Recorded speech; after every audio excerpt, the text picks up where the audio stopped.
of a massive Yellowstone National Park, that supervolcano eruption. Matter of fact, here's some reports coming in. Fears for Yellowstone supervolcano eruption have been sparked after a swarm of 10 earthquakes struck the seismic, the Richter scale, recording these very volatile situation developing at the U.S. National Park. It took place yesterday after 10 strong earthquakes. Yellowstone has been hit with 10 earthquakes, setting alarm bells ringing with the park's fearsome supervolcano already under strain, according to one expert. And while all the quakes were relatively small, they were, in there between 2.5 and 2.9, those are still 10 separate quakes, all in that area, especially near Maple Creek, which brings a lot of concern here. Below the surface of the park lies the fearsome Yellowstone caldera, a supervolcano which has last erupted many thousands of years ago. But experts warn it erupts roughly is due, and the geologists are claiming it's already showing signs it could be ready to blow again. Yesterday's earthquake, roughly 20 miles from the supervolcano, will add to concerns of the imminent devastating eruption. This is a massive supervolcano, folks, and I mean massive. Now, earlier this week, seismologists came and they say the site is under strain. They say the strain signals is larger than would be expected if the crust under Yellowstone were completely solid. However, these findings are no cause for alarm, they're saying, and reflect the expected measures of a volcano which has been building up for many years. In Wyoming, though, the volcano were to erupt, an estimated 87,000 people would be killed instantly. 2/3 of the United States would immediately be made uninhabitable due to huge ash clouds sparking rapid climate change. Massive destruction would come if this thing was to blow. It would be catastrophic. It would be cataclysmic. It would be near extinction of the entire United States, 2/3 for sure, and it would affect the entire Western Hemisphere and the globe if this supervolcano erupted. Well, we've been watching it for years. It is certainly volatile. A lot of earthquakes, a lot of different heat sometimes rises as the magma is moving and shifting. Animals have fled the area. Herds of bison, buffalo, herds of bison, elk, antelope, deer, getting out of there over a period of time is certainly a grave concern. But we know in this, the Bible tells us in 2 Peter chapter 3 that the earth is going to experience a catastrophic, cataclysmic events of a biblical proportion where the earth is going to melt with fervent heat, and there's going to be tremendous turmoil, and the wrath of God is going to be poured out. And maybe that's what happens. Maybe that's what Yellowstone is all about. It's the preparing for the judgment of God, the wrath of God that will eventually take place on this planet. I don't plan on being here then, and if you're a born-again Christian, I'm sure you're not going to be here either, because the Lord hasn't appointed us unto wrath. But that doesn't mean that Yellowstone is part of the wrath of God. It could be just a precursor.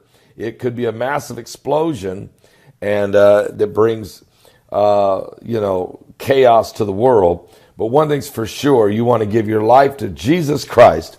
Folks, are you serious? Get some coffee. Calm down this morning. We're going to have a great broadcast. The Middle East, wow, Israel, the war of words between Israel and Iran really heating up. It will involve everybody. Hezbollah, Hamas, rockets flying out of Gaza. There's all kinds of stuff going on. Middle East in the state of madness. We'll talk about today in our live broadcast. Hello, my friends. Thank you for joining me at Evolutionary Energy Arts once again. So you are seeing the upper level winds on the planet in the northern hemisphere. And again, this is a great tool. This is earth.nullschool.net. And so this is the current winds going on. And one thing that's really interesting to me is the center of this polar vortex is quite a bit off, the natural center of the North Pole. And again, this is something that I've only been following on a daily basis over the past year. So I'm not an expert. However, this has been really consistent, because it's moved.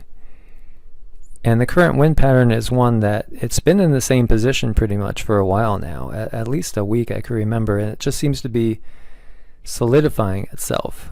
So as we know, with the poles shifting, and the North Pole has been wandering towards Russia and towards Siberia. So the center of the vortex is in the area where it was reported that the magnetic pole was moving to.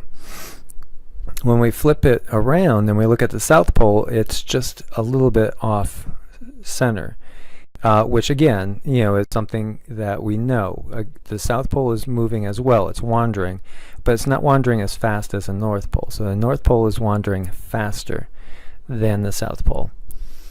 And at some point, we will have our magnetic pole reversal. But this pattern right here is causing and unusual weather patterns, for sure. I spent the first 40 years of my life in the tri-state region, about 30 miles away from New York, in Connecticut, and I am very familiar with northeasters. They're the most intense storms we get in that area in the winter, and they're like cold weather hurricanes. Well, the third one in less than 2 weeks is hitting. Now that's unusual. You might get one or two in a season, but not 3 in like 10 days to 2 weeks. And the models are showing there's another one coming. So again, this is pointing to a shift. So, does climate change exist? Of course. The climate is always changing. It's constantly in a state of flux. And as we have touched on, as many of you have brought up, some areas are going to get warmer and some areas are going to get colder. Overall, though, we are definitely heading into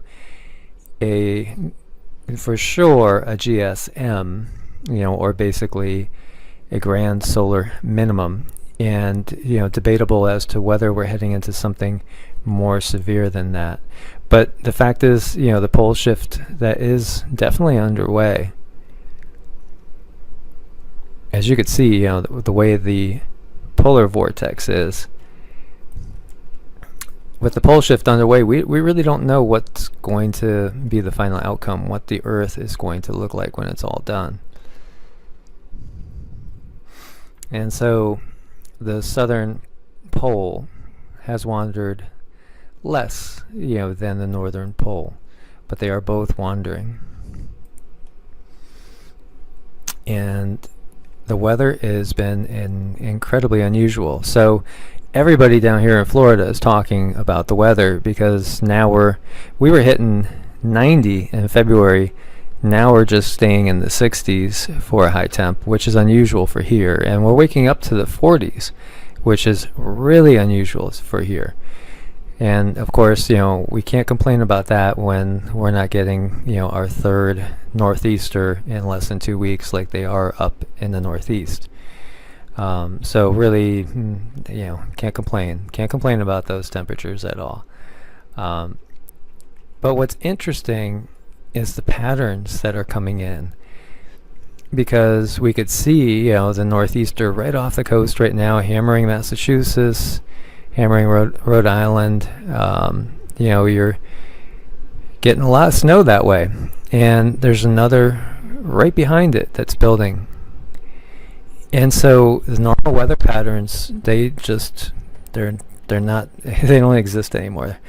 There are no normal weather patterns anymore. So what the new weather patterns are going to be, time will tell. We really don't know. The one thing I could tell you for sure is that the northern hemisphere is way colder now than it was just a little while ago, when we had that strange abnormal flow of the double vortex. It was pretty wild, but now the cold is settling in, and there's way more purples going on, which is really, really cold temps. So it actually looks colder now than it did in February, all throughout the northern hemisphere. And the area is increasing.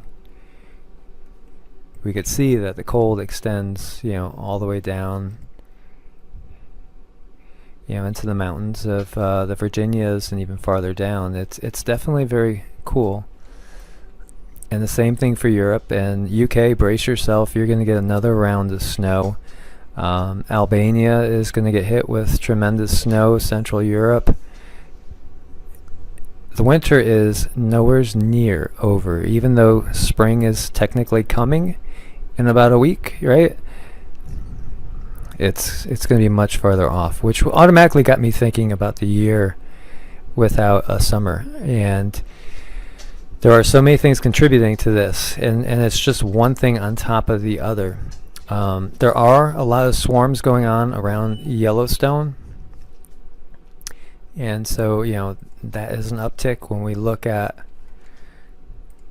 what earthquakes have been going on. Really, there are a ton of earthquakes going on in both California and also in Alaska. Tremendous activity going on, many small ones, but tons of activity. And at the moment, the Western Pacific is relatively quiet, with just a handful of fours going on. Sorry for the dog bark in there. Definitely uptick in earthquakes, and it could definitely be volcanic activity around Yellowstone. So there are so many volcanoes that are active right now. It's incredible. It's really incredible. Increased activity at Kikumjeni. Alert level at orange, a 5-kilometer exclusion zone. So this is a submarine volcano, and it's showing signs of increased activity. And so they've raised the alert level to orange right now. And this is located off the north end of Grenada, and I was just in Grenada a year ago. Beautiful area, for sure. And when we've been looking at all the activity going on in the Caribbean plate, and there's been a ton of activity going on in the Caribbean plate, and so this is more activity going on there. No current tsunami threats for St. Vincent or the Grenadines or the region at the moment, but they are alert and awake to it. And this is not related to the La Soufriere volcano. But the fact is, there's volcanoes going off everywhere. It's just so active right now. We have Dacono, Reventador, Turrialba, Sakurajima. Kirishima now is going off as well. It's starting to outgas. Sabancaya, Ibeco, and Mount Popo is going off as well. Every day there's more being added to the mix, and it's just amazing. And all these volcanoes emitting all their particles up into the air is just going to add to the cooling. And so this is talking about this strange anomaly going on in the Gulf of Mexico. So there were temperatures that were spiking in 70 to mid 70 degree water all the way up to 133 degrees in the Gulf of Mexico. And so this is talking about a supervolcano that may be preparing to erupt. So it says a disturbing new Ministry of Defense report circulating in the Kremlin today states that scientific analysis provided to the Naval Main Command from its research vessel, the RFS Viktor Leonov. Now, that is the Russian one that has been tagged as a spy ship off the coast of Georgia, off the coast of Florida, and all.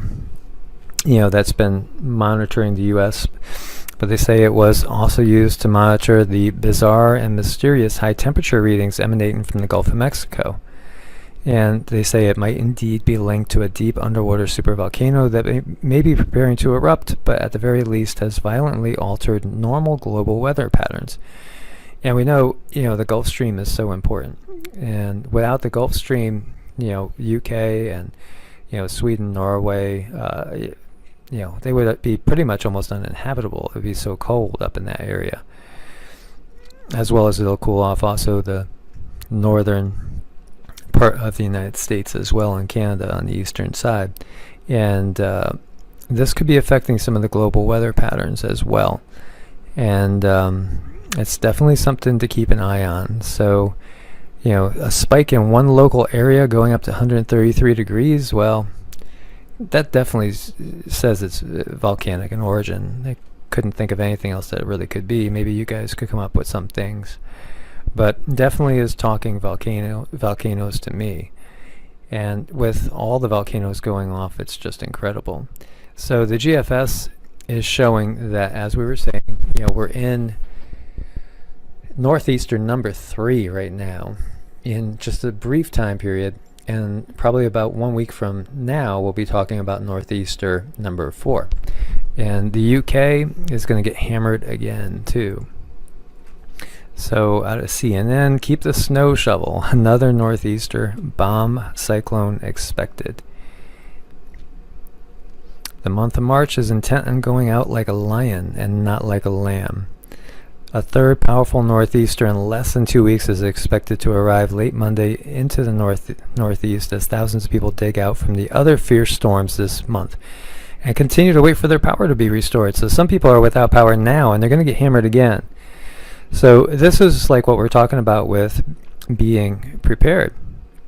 50 million people are under a winter weather advisory from the Tennessee Valley into New England, including New York City, Boston, and Portland, Maine. And, blizzard warnings all along the coast from Portland to Nantucket, Boston. Very, very severe weather. So when this becomes the norm, and when the temperatures drop even more, then you got to make sure that you have, wood-burning stove, that you have, a generator, because it could be life-threatening, and you're going to have more and more people getting snowed in. Make sure you have ample food, make sure you have ample water, make sure that the pets are taken care of. It's just going to make things so much more difficult, and this could be the norm, and the norm could even be way more severe than what we're in right now. This could just be a foreshadowing. Scotland to be battered by snow again, as Beast from the East number 2, the sequel, is on the way already. And so it's going to turn much colder again, hard frosts, strong wind chills. And one of the things that these articles haven't talked about was high seas, very high seas. So waves, there have been waves battering the coasts in an unprecedented manner. And I didn't pull up any articles on that for this, but I could just tell you there has been so many situations of tremendous waves coming in, like down in Puerto Rico, coming in, way up onto the streets and flooding cars. There is a lot of activity going on. If you've watched the Expanding Earth